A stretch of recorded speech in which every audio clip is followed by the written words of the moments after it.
¿Qué tal, jóvenes? Buenas tardes, continuando. Bien, pues recapitulando, hemos estado viendo como primer término el movimiento, ¿sí?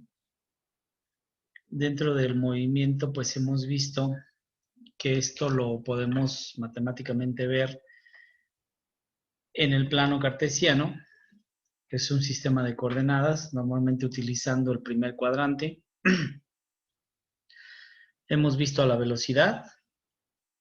Con su fórmula, velocidad es igual a la distancia sobre el tiempo, que se puede calcular en este caso si tenemos solamente los datos puntuales con la fórmula de un punto, pero también tenemos la fórmula cuando tenemos dos puntos, que es distancia 2 menos distancia 1 sobre el tiempo 2 menos el tiempo 1.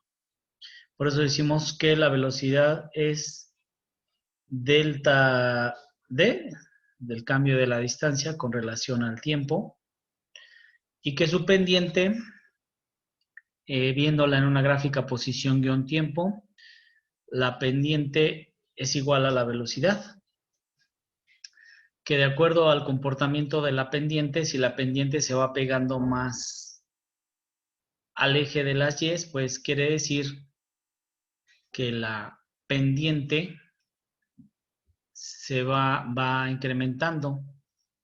Si se va pegando al eje de las X, va disminuyendo. Y si se apega por completo en forma paralela al eje de las X, quiere decir que la pendiente es igual a 0. De igual manera, vimos los diferentes tipos de gráficas. En este caso, gráfica posición-tiempo, gráfica velocidad-tiempo. Y en el caso de la gráfica velocidad-tiempo, lo que estamos representando ahí, la pendiente, es la aceleración. Por eso decimos que la aceleración es el cambio de la velocidad con relación al tiempo. En este caso, delta V sobre delta T. Y entonces lo mismo,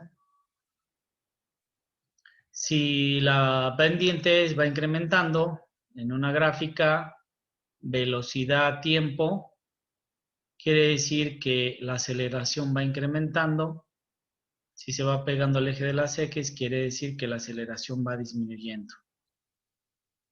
Y en el caso de que la pendiente sea una línea recta con la misma pendiente, si no haya pendiente, quiere decir que la velocidad es constante, por lo cual es un movimiento rectilíneo uniformemente acelerado, con las siglas M, R, U, A. Movimiento rectilíneo uniformemente acelerado. Bien. Por último, observamos y vimos lo que era la interpretación de las gráficas, ya sea de posición-tiempo o velocidad-tiempo. Bien, muy importante checar las pendientes. Si tiene uno pendientes y sabiendo la relación que tiene cada una de las pendientes, ya llámese en una gráfica posición-tiempo o de igual manera en una gráfica velocidad-tiempo. Con todo esto nos vamos a la parte de lo que viene siendo el movimiento de los cuerpos que caen. Y vemos la historia que Aristóteles pensaba o decía que la velocidad de caída de los cuerpos era directamente proporcional a su peso. Es decir, a mayor peso también lo era la velocidad. Vemos incluso que muchos de nosotros tenemos todavía esa idea que los cuerpos que están más pesados caen primero que los que están menos pesados. Porque esto es muy fácil de ver. Sin embargo, si hiciéramos un experimento con dos hojas de papel del cuaderno y una las ponemos, la hacemos, comprimimos y la hacemos en forma circular y la otra la tenemos sin moverla y las aventamos de un punto, al momento de aventarla vemos que la que cae primero es la que tiene la forma circular Y ahí ya no nos checa, porque si pensamos que si los dos cuerpos tienen el mismo peso, deberían de caer igual. Sin embargo, ¿por qué cae primero el cuerpo que está en forma circular? Y ahí nos vamos a ver que este postulado que dice que los cuerpos caen a la misma aceleración, no importando el peso, es tomado en el vacío. Cuando soltamos las hojas, ahí hay una componente más que es otra fuerza, que es la fuerza de fricción del aire. En este caso, la fuerza de fricción del aire actúa sobre todo en la hoja que tiene más área. En la hoja que está en forma circular, rompe mejor las fuerzas de fricción del aire. Por eso es que Galileo Galilei, cuando postuló esto, lo hizo con bolas de plomo y madera, que tenían el mismo volumen. Sin embargo, tenían diferentes pesos. ¿Qué es lo que pasaba? Que al momento de, según cuenta la historia, al aventarlas de la Torre de Pisa, las dos rompen las fuerzas de fricción del aire, ¿no? Y caen al mismo tiempo, no importando el peso, pero las dos rompían las fuerzas de fricción del aire. Sin embargo, con el experimento que podemos hacer con nuestras hojas de papel, vemos que ahí, a pesar de que está el mismo peso, caen de manera distinta, pero ya entendemos que es por las fuerzas de fricción del aire. Es decir, que los dos cuerpos caen a la misma aceleración, no importando el peso que tengan. Si lo hacemos el experimento en el vacío, nos damos cuenta que cualquier cuerpo, no importando el peso, lo hizo precisamente el experimento que se tiene de aventar una moneda y una pluma, quitando las fuerzas de fricción, pues ahí nos damos cuenta que tanto la moneda como la pluma de un ave caen con la misma aceleración al mismo tiempo.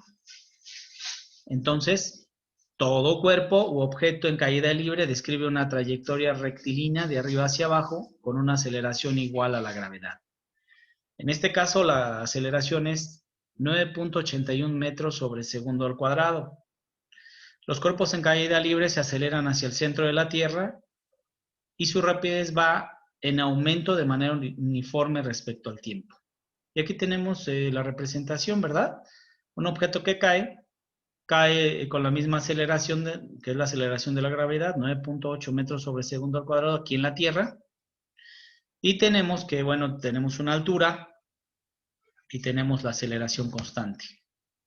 ¿Cuáles son las fórmulas de caída libre? Aquí las tenemos, diferentes tipos de fórmulas, partiendo que la velocidad inicial es igual a 0. Tenemos también que la altura es igual a la velocidad final entre 2 por el tiempo, velocidad final es igual a la gravedad por el tiempo, altura es igual a 1/2 de la gravedad por tiempo al cuadrado, velocidad final es igual a la raíz cuadrada de 2 por la gravedad por altura, y que el tiempo de caída es igual a la raíz cuadrada de 2 por altura entre 2.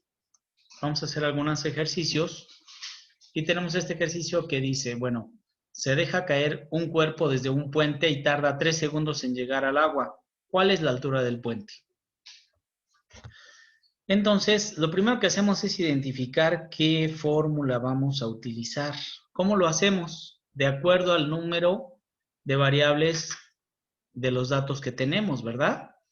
Entonces, identificamos la fórmula. Estos son los datos que tenemos, nos damos cuenta que nos dan un tiempo de 3 segundos, nos piden la altura y sabemos el valor de la gravedad, que es 9.81 metros sobre segundo al cuadrado. ¿Qué nos están pidiendo una altura? Entonces nos vamos a checar las fórmulas de altura de las cuales tenemos. Primeramente, la primera fórmula tenemos que la altura es igual a la velocidad final entre 2 por el tiempo. La pregunta es, ¿dentro de los datos que tenemos nos dan la velocidad final? No. Entonces descartamos esta fórmula. Seguimos con la siguiente fórmula de altura. Altura es igual a 1/2 de gt al cuadrado. La pregunta es, ¿tenemos g? Claro, la sabemos, es un valor constante. ¿Tenemos un tiempo? Sí, nos dan un tiempo de 3 segundos, por lo cual podemos utilizar esta fórmula.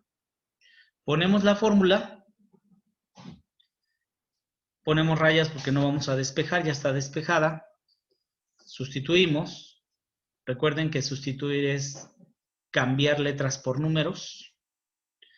Y tenemos que la altura es igual a 1/2 de G, en este caso 9.81, por el tiempo de 3 segundos, pero lo vamos a elevar al cuadrado conforme nos dice la fórmula. Cuando tenemos que operar una fórmula que que está elevando por algún exponente, lo primero que tenemos que hacer es elevar ese exponente, ¿de acuerdo? Por eso es que aquí bajamos todos los datos que no se están elevando al exponente y hacemos la operación del exponente. 3 segundos al cuadrado es 3 por 3, 9, elevamos esa constante, y luego su unidad que es segundos al cuadrado, elevada al cuadrado, pues tenemos segundos cuadrados. Hacemos la operación, esta operación de la gravedad por el tiempo al cuadrado y nos da 88.29 metros, ¿sí? ¿Por qué metros? Porque aquí eliminamos estos segundos cuadrados que tenemos en la parte del numerador y vemos que acá en la parte del denominador también tenemos segundos cuadrados, se eliminan y me quedan metros nada más. Y aquí todavía hace falta dividirlo entre 2 porque tenemos un medio de aquí, ¿verdad? Esto por 1 es esto entre 2, es dividirlo a la mitad, lo dividimos a la mitad y me arroja 44.145 metros. Una vez que ya tenemos los datos, pues procedemos a poner el resultado. Muy bien, hacemos un ejercicio. El ejercicio siguiente que nos dice que desde una ventana que está a 14.45 metros por encima del suelo, se deja caer un objeto. ¿Cuál es la magnitud de la velocidad con la que el objeto se impacta al suelo? Es decir, nos piden calcular una velocidad final. Para calcular las velocidades nos vamos a estas fórmulas de caída libre y tenemos esta fórmula de velocidad inicial, pues es 0, pues eso no nos sirve, ¿verdad? Nos vamos a la siguiente fórmula que es velocidad final es igual a G por T, nos dan la gravedad, nos dan un tiempo, vemos que no nos dan el tiempo, por lo cual no podemos utilizar esta fórmula. Nos vamos a la siguiente fórmula que es velocidad final es igual a la raíz cuadrada de 2 que multiplica G por H. Y nos damos cuenta que si tenemos esos datos podemos utilizar esta fórmula, de la cual ponemos que la velocidad final es igual a la raíz cuadrada de 2 que multiplica al valor de la gravedad por la altura. Nos vamos a la parte de despeje, ponemos rayas porque no vamos a despejar, ya está despejado. Tenemos que la velocidad final es igual a raíz cuadrada de 2GH. Sustituimos, que es cambiar letras por números, y ponemos que la velocidad final es igual a la raíz cuadrada de 2 que multiplica la gravedad, ponemos a la gravedad, por la altura. Hacemos la operación y nos da 283.5 metros que están en el numerador por metros que están también en el numerador, me da metro por metro, me da metro cuadrado. ¿Y qué tenemos en el denominador? Segundos cuadrados. Aquí, ¿qué tendríamos como no tiene denominador, le pongo 1. Recuerden que m entre 1, no se altera, es igual a m. Entonces tengo 1 por segundos al cuadrado, tenemos segundos cuadrados. Una vez que tengo esto, pues me doy cuenta que tengo metros cuadrados sobre segundos cuadrados. Saco la raíz de aquí, de 283, me da 16.8. Ahora le saco raíz a esta unidad que está al cuadrado, se anula con la raíz cuadrada y me queda metros. Igual, segundos cuadrados, al sacarle la raíz, se anula el cuadrado y me quedan segundos. Por lo cual la velocidad final es igual a 16.8 metros sobre segundos. Bien. Una vez terminando algunos ejercicios de caída libre, vamos a empezar a ver lo que son fuerzas. Entramos ya a ver lo que es el bloque 2, las fuerzas, la explicación de los cambios con los propósitos de identificar las características de una fuerza, resolver problemas relacionados con la fuerza resultante, aplicando los conceptos correspondientes. Y bueno, definimos a la fuerza como es una magnitud vectorial que mide la razón de cambio de momento lineal entre dos partículas o sistemas de partículas. Una definición clásica es que la fuerza es todo agente capaz de modificar la cantidad de movimiento o la forma de los materiales. Y sabemos que las fuerzas son vectores, y recuerden ustedes que un vector tiene tres cosas: magnitud, dirección y sentido. La magnitud es su valor. En este caso ponemos este ejemplo, recordando que los vectores se representan con flechas, y tenemos que el vector tiene la magnitud, que se llama módulo, magnitud, la dirección, que sería en este caso, está representado por el ángulo teta aquí, y el sentido, que es la dirección de la flecha, que son las partes de un vector. Tenemos aquí la imagen, esta imagen que representa a esta persona que está empujando esta caja. Vemos que esta persona le está imprimiendo una fuerza, y esa fuerza tiene una dirección, ¿verdad?, perpendicular a... Bueno, tiene una perpendicular hacia la derecha, ¿verdad? Va hacia la derecha. Pero también en la caja se encuentra una fuerza que se está oponiendo. En este caso es la fuerza de fricción. Recordemos que la fuerza de fricción es la que se encuentra en la caja que está unida al suelo. Esa fuerza de fricción tiene que ver, ¿verdad?, con el tipo de superficie que se tenga.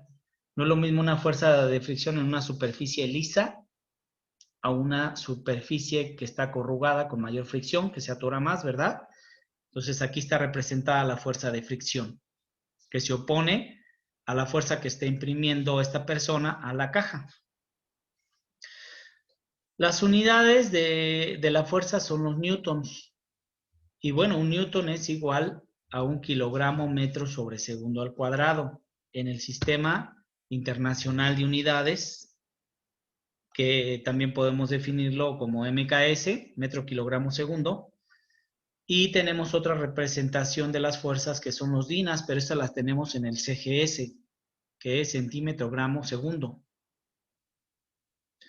Tenemos tipos de fuerzas, ¿verdad? Lo que son las fuerzas por contacto y fuerzas a distancia. Dentro de las fuerzas por contacto, podemos ver las fuerzas que se realizan al levantar un objeto, al empujarlo, al jalarlo, al golpear un martillo. Son ejemplos de fuerzas por contacto, ¿verdad? Tiene que ver con el contacto directo. También tenemos fuerzas a distancia. Y estas fuerzas son las que no se dan por contacto, en las cuales, por ejemplo, tenemos las fuerzas eléctricas, ¿sí? También tenemos a las fuerzas magnéticas. Lo vemos cuando ponemos dos imanes, ¿verdad?, del mismo polo, que se van rechazando y son a distancia, no son realmente por contacto.